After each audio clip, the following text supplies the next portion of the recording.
gouvernement français, après avoir demandé l'armistice, connaît maintenant les conditions dictées par l'ennemi.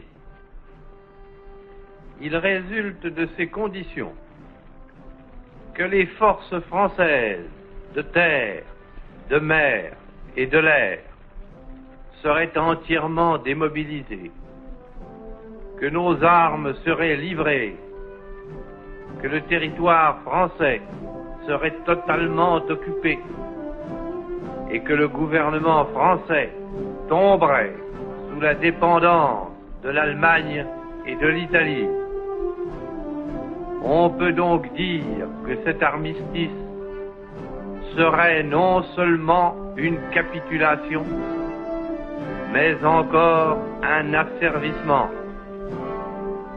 Or, beaucoup de Français n'acceptent pas la capitulation ni la servitude pour des raisons qui s'appellent l'honneur, le bon sens, l'intérêt supérieur de la patrie.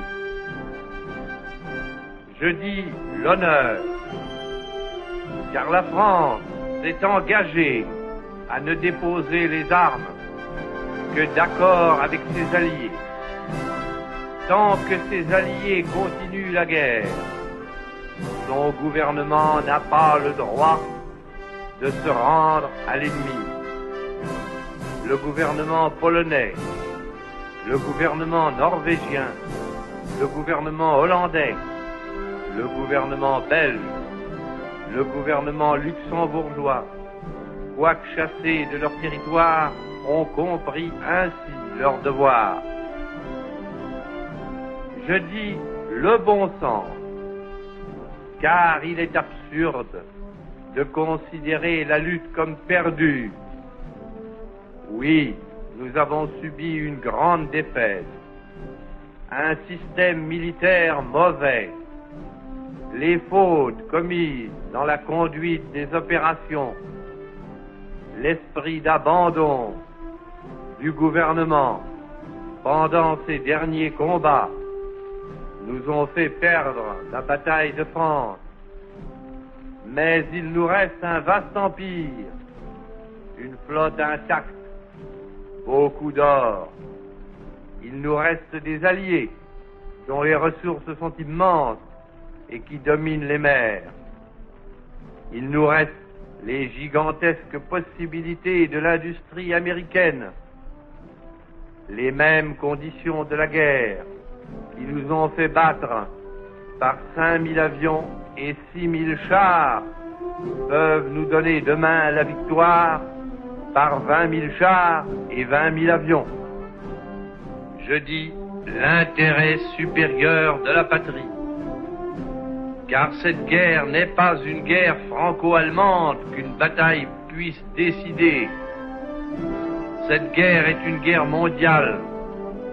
Nul ne peut prévoir si les peuples qui sont neutres aujourd'hui le resteront demain.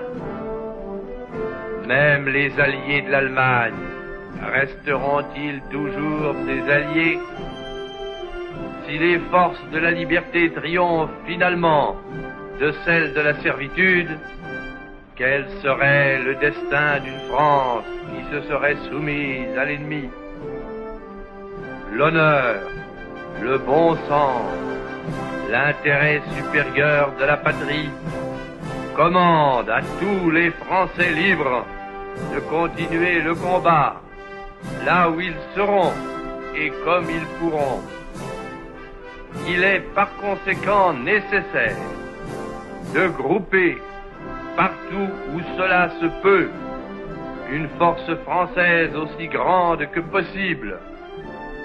Tout ce qui peut être réuni en fait d'éléments militaires français et de capacités françaises de production d'armement doit être organisé partout où il y en a. Moi, général de Gaulle, j'entreprends ici, en Angleterre, cette tâche nationale. J'invite tous les militaires français des armées de terre, de mer et de l'air. J'invite les ingénieurs et les ouvriers français spécialistes de l'armement qui se trouvent en territoire britannique ou qui pourraient y parvenir à se réunir à moi.